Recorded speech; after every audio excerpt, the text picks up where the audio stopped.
Okay, the goal in this final lesson is to demonstrate how to integrate Cortana into our application.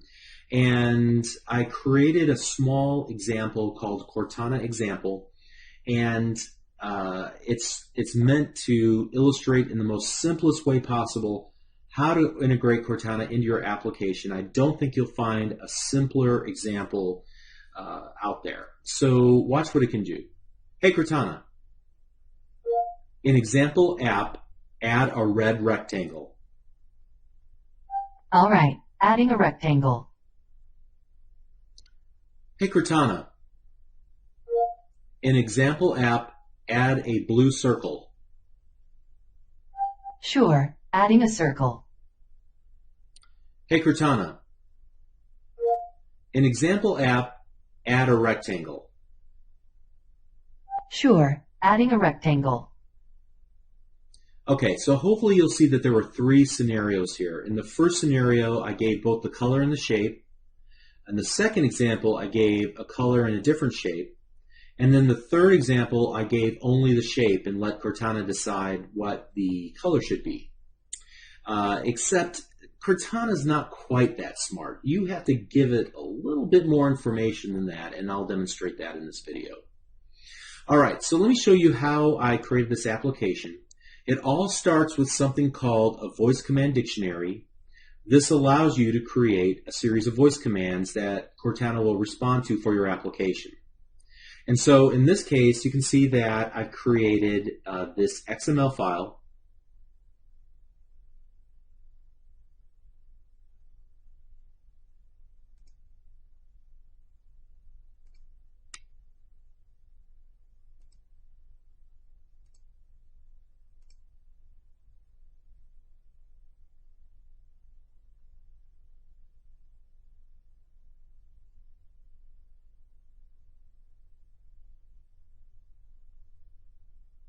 It follows a very specific schema as laid out here in the XML namespace. We'll talk about where to find that in just a moment. You create a set of commands called the command set for every language and region that your application will support. So in our case, this is the English US version. And it's also important to note that Cortana is not available in every region and every language just yet. So the next thing that I do is create a command prefix, and this is why I said, hey, in example app, whatever. Okay, so this means that she's listening for this specific command prefix so that she can identify your application and send the command to your application as opposed to other applications that might be running at that time. You can see here that I have two commands. One is add rectangle and the other is add circle. These names are important because I'm going to utilize them from within our code in just a moment. Here I have a series of listen for elements, and this will allow me to give variations on a command that she can still respond to, and it still all trigger the add rectangle command. So in this first case, she's listening for add a rectangle. In the second case, she's listening for add a color rectangle.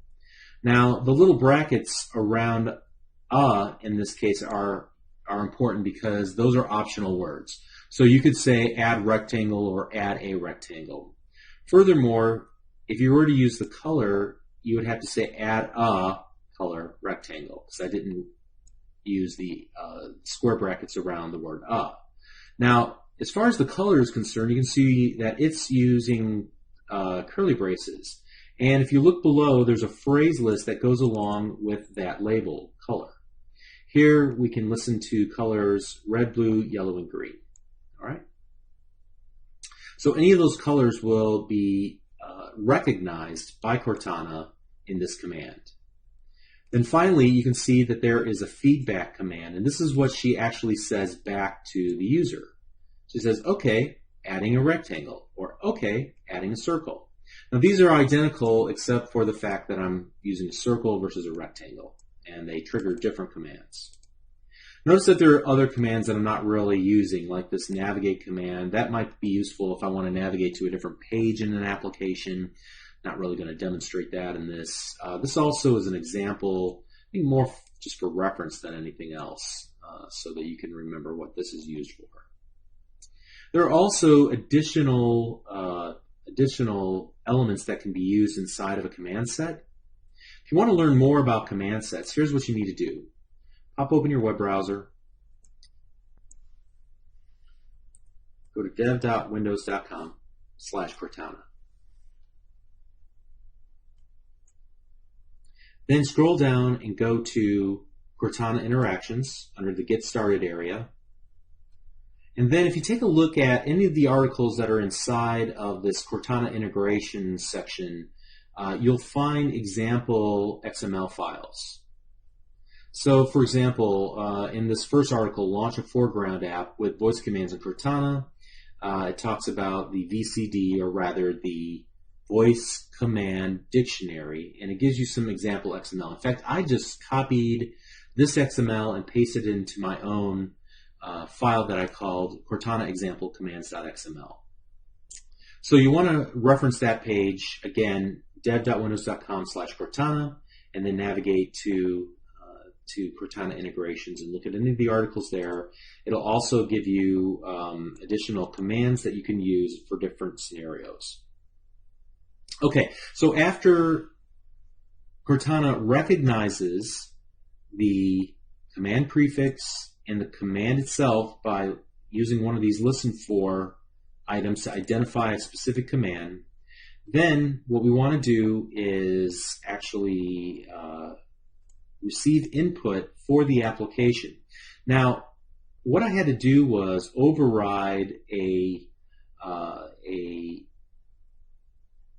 method called onActivated. And specifically, I want to know how this application was activated. Was it activated as a result of a voice command? If it wasn't, then I want to return. But if it was, then I'm going to grab out the command arguments that were passed in as I-activated event args. And so we're casting them essentially to a specific type of event arg called the voice command activated event args. And then once we have the command args for voice, we can grab off the result property into a variable called speech recognition result. And here I can determine which command was spoken and which, and the entire text if I want to parse through it myself. Additionally, I can use that speech recognition result to get at which color in the phrase list was selected, was spoken. And notice here that I'm just indexing in both cases to the first item. That's to, I guess it's possible that there are multiple commands and multiple phrase lists that were passed in. So we're just grabbing the first one. And then the rest is really just logic in my application. In this case, I'm going to compare the spoken color that we grabbed off from the semantic interpretation.properties indexing into the color label. And then I just make sure that we return a windows.ui.color. And now what I want to do is get a reference to the main page. And I'm going to determine by the voice command, was it add rectangle or add circle? And either way, I'm going to call a method on the page that I just got a reference to here. And I pass in the color that was selected. So back in the main page.xaml, I just made two public methods. Here's a public void create rectangle, and here's a public void create circle. They're pretty much identical, passing in the color and just creating a random left and top, and then creating a new instance of that particular object, in this case an ellipse, giving it a width and a height and a margin, and then I use the fill. I use the color to create a solid color brush that I apply to the fill property, and then I just make it a child by adding it to the layout grid that I have. So pretty simple, right? All right, so let's use what we learned in this example to add Cortana integration into our application. So what I'm going to do is actually kind of put this over to the side here, and then I'm going to open up our application. And the first thing that I want to do to my application is add a new item. I'm going to add a voice command dictionary. So I'm going to scroll down until I find the XML file, and I'll call this voice command dictionary. Oh, there is one last thing I need to show you as well from that previous project. Let me drag it back into view here. One thing I didn't show you was we need to load up that voice command dictionary, and I do that here in the page loaded event. So I'm going to go out and say, hey, I want to grab this Cortana example commands.xml file, and I want to load it into my command definition manager by calling the install command definition from storage file async method, passing in the storage file that I created a reference to here. All right, so hopefully that makes sense. So now what I want to do is actually open up that previous voice command dictionary, and I'm going to paste it in to my new voice command dictionary.xml. And of course, I'm going to change everything up. I'm going to call this command prefix hero explorer, and the example will be refresh the character list. So I'm only going to have one command, and it's not going to have a phrase list associated with it. So we'll just go ahead and get rid of all of that. This is going to be a very simple implementation. I'm going to call this command refresh, and the example will be something like refresh the character list.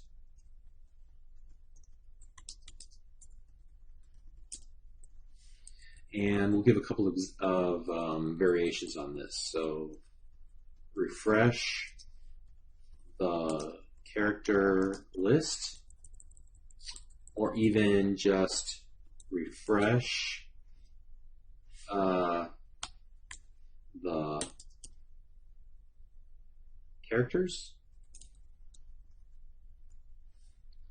And I might even just make this character also optional. I don't know if I can do that. Let's just throw that in there. So you could just say refresh list, or refresh characters, or refresh the list, refresh the character list, refresh the characters. Okay, so a lot of different ways to get at this. Then the feedback we want is refreshing character list. All right, so that part's done. The next thing that I want to do is go to the app.xaml file. Let's open it up here, and I'm going to override a method that you cannot see, and I'm actually just going to copy and paste it from this Cortana example, and then we'll strip out the things we don't need from it. All right, so I definitely won't need colors, so we can go ahead and just, it doesn't like that anyway because I don't have the proper namespaces added. That's fine. Get rid of that. And there are other things we need, like spoken color. We don't need to grab off anything like that. We just remove all of that. I don't need the text that was actually spoken. All I really need to do is make sure that the voice command is indeed the command that we're looking for. So I can actually get rid of most of this as well. And I just want to make sure that the voice command name equals refresh. That's what she passed in. And if it is, then we'll call into our public method on our main page. We'll create that in just a little bit, but I'll go ahead and get rid of all of this rather, like so. And this greatly simplifies the application. I think everything else needs to be there, but we've eliminated all the fluff that we don't need. Okay, great. Now in the main page.xaml.cs, what I want to do in the page loaded event is to actually load up that that voice command dictionary file. So I think I'll actually do that first before we go off into populating the Marvel characters. I'm just going to go ahead and paste in this code right here. And we'll change the name of the file because I named this one voice command dictionary.xml. Otherwise, everything can stay the same. But I do need to create something that we can call from the app.xaml.cs, from that onActivated event. So here's where I need to make some decisions. I think I could really just take virtually everything inside of this. In fact, let me just go ahead and grab everything out here. I'll take all this and I'll put it in a method called refresh. So let me do that. Go to public async void refresh. And its only job will be to do all of that. And then we'll call refresh from here.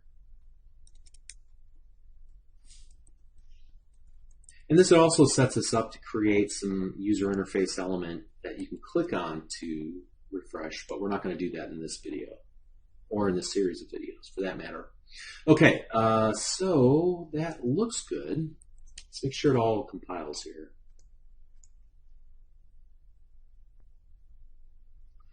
All right, hopefully I didn't forget a step. I think we're in good shape. Let's make sure, oh, I need to go back here to the app.xaml.cs, that's right. And here I need to go page.refresh. Yeah.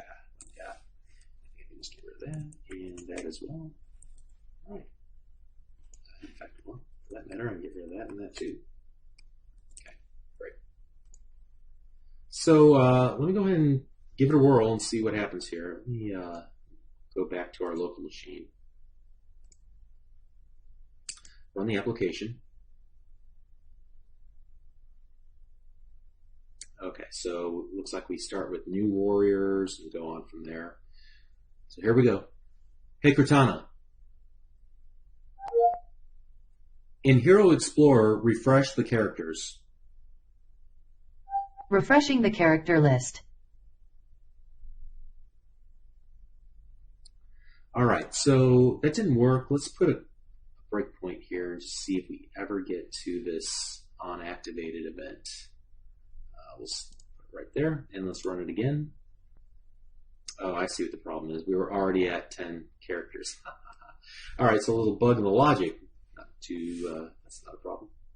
So let's go markup characters.clear. And that should fix the problem. Now let's go ahead and get rid of that. And we'll go ahead and get rid of that. And it should work this time. Hey Cortana. In Hero Explorer, refresh the character list. Sure thing. Refreshing the character list. All right, so we started out with Deathbird. Everything went away. Now we'll start adding new ones. All right, and you can see it's working. All right, great. So Cortana integration was easy, especially once you figure out all your logic issues. But you obviously can expand this. I only showed you a simple scenario. The application was already running. There's also another scenario where you can create a background task that's constantly listening, even when your application is not running, and it can launch your application and then give it the Cortana command that the user spoke to Cortana. Okay? Again, an advanced example. You can find that in the Universal Window Apps examples on GitHub, which I'm going to give you the link to in the very next video. In fact, that's a good segue to the next video because we're going to wrap up the series. I'm going to give you some places to look for other great resources, and that's one of them. But see how easy it was to integrate Cortana? So you're going to find that people will want this level of integration. This is one of the coolest new features to come out of Microsoft in a while. All right, so let's wrap it up in the next video. We'll see you there. Thanks.